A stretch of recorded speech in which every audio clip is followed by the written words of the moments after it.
Hello po mga kayakan, ito po yung magkapatid. Ayan, ang tuwan-tuwa oh. Halina po panoorin natin dalawang kakulitan ng mga magkapatid. Ayan, tatry po nila ngayon mag-i-intro. Oh, sige po. Ano po masasabi nyo? Yan po, pasensya na mga kayakan kasi bago pa lang po sila.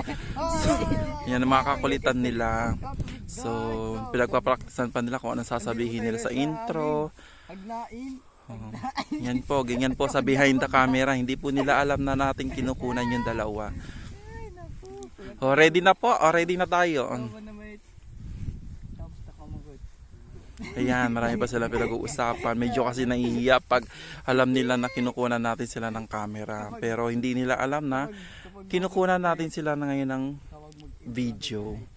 Anyways mga kayakan, nandito po tayo sa part 2 ng video niya. Nung last vlog po natin ay pinakita po nila kung paano magkuha ng mga pananim nila. Ngayon nakuha na po nila. So far ito na yon.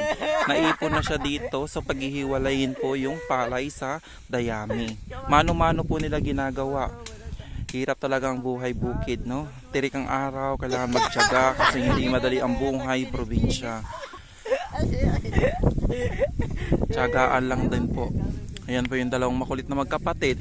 Halid na po tayo, samahan tayo ng kapatid niyan. Ito po si Joaquin at ito ay si Mateo. Mateo, say hi to the vlog. Ayan, ang kakulit po nila. Ano po? Sige na po, mag-i-intro na po si Joaquin.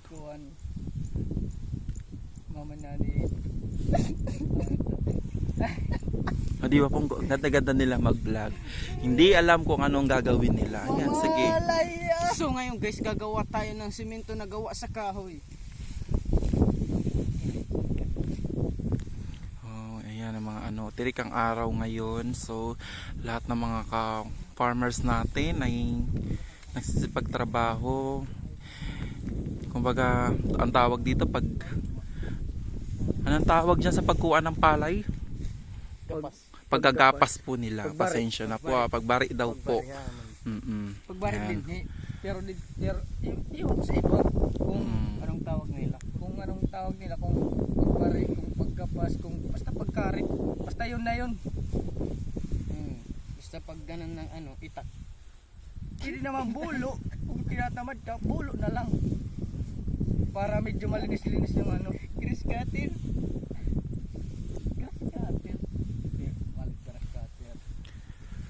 So mga kayakan, ito po, mano-mano po talaga nila tinatanggal yung palay sa dayami. Mano-mano, may machine yan. Ito po ang machine dito sa amin, ito. Ganito ang machine dito sa amin. Medyo mapawis lang, pero okay na. Good. Good for the health. Exercise na din. So mag-i-intro ka na, dali na. Aray ko.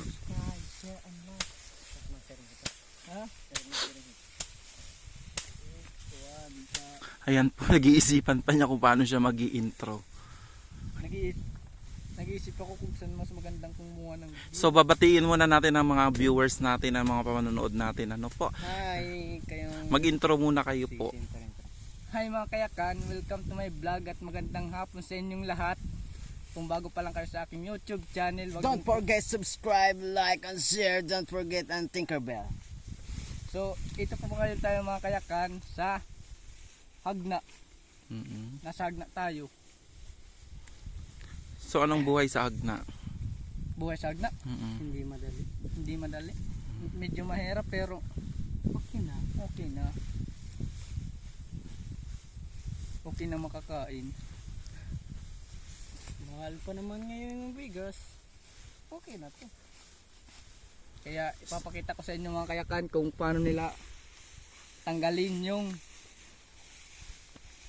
palay sa marusmos. Ambot marusmos kung uhot. Basta uhot na la. Ito. So, ginaapas ko, pinapalo daw para mapadali yung ano, proseso ng paggawa ng palay. So matututunan po natin sa mga viewers pag paggawa ng palay, ginagawa pala ang palay ngayon. Maganda yan, maganda yan. Paano ba ginagawa ang palay para hindi na nagtatanim ang mga farmers natin? Paki-explain nga po, Mr. Mateo. Mag-tractor ka. Ah, So, magtanim ka. Pagkatapos Pangatlo, mo magbari ka na. Yun na. hindi, mag-spray muna. Mag-spray. Pagkatapos mo mag-spray, Sprayan mo ng 2,4-D. manguha ka ng kuhol. Kung di na naiintindihan yung kuhol, suso. Turbo. Turbo na rin. Turbo naman talaga yun, yung wawang. Kailangan ba yun sa pagtatanim ng palay? Hindi ba nakakasira ng palay yung susong yan? Ano talaga, Nakakasira nakakasira talaga, kaya nga tatanggalin muna. So kailangan tanggalin, hindi kukunin, hindi alagaan. Oh, yung turbo.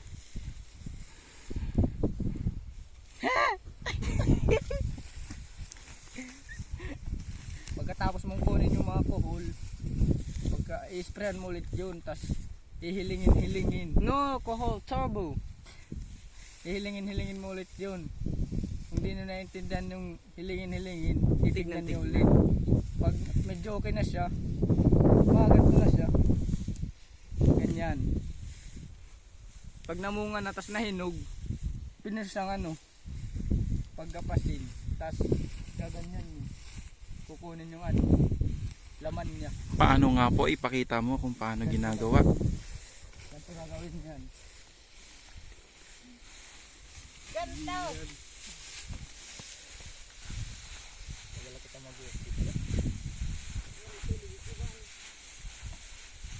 Dito lang Ito mga kayakan, kumuha po siya ng dayami na may palay. gigiyakin mo lang yan, gigiyakin ng dahan-dahan. Kung ayaw mo ng dahan-dahan, mabilisan. Hinay-hinay.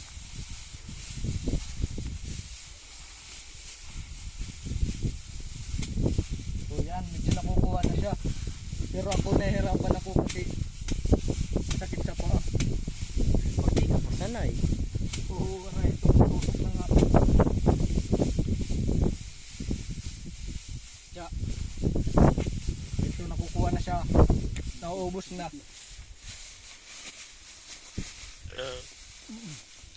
Ayan, nahihiwalay na sa yung dayami sa kanyang palay.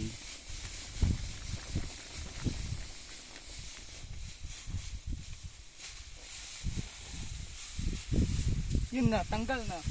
Yun lang, ganun lang kasimple. Tapos natapon mo dyan sa gilid. Kung ayaw mo sa gilid, ibot nga mo na rin. Ito na nga natin tatapusin ang ating pag-vlog. Update na lang kung meron akong bagong i-upload. Tsaka huwag na huwag niyong kakalimutan Mag-share, subscribe, and like. Don't forget Tinkerbell.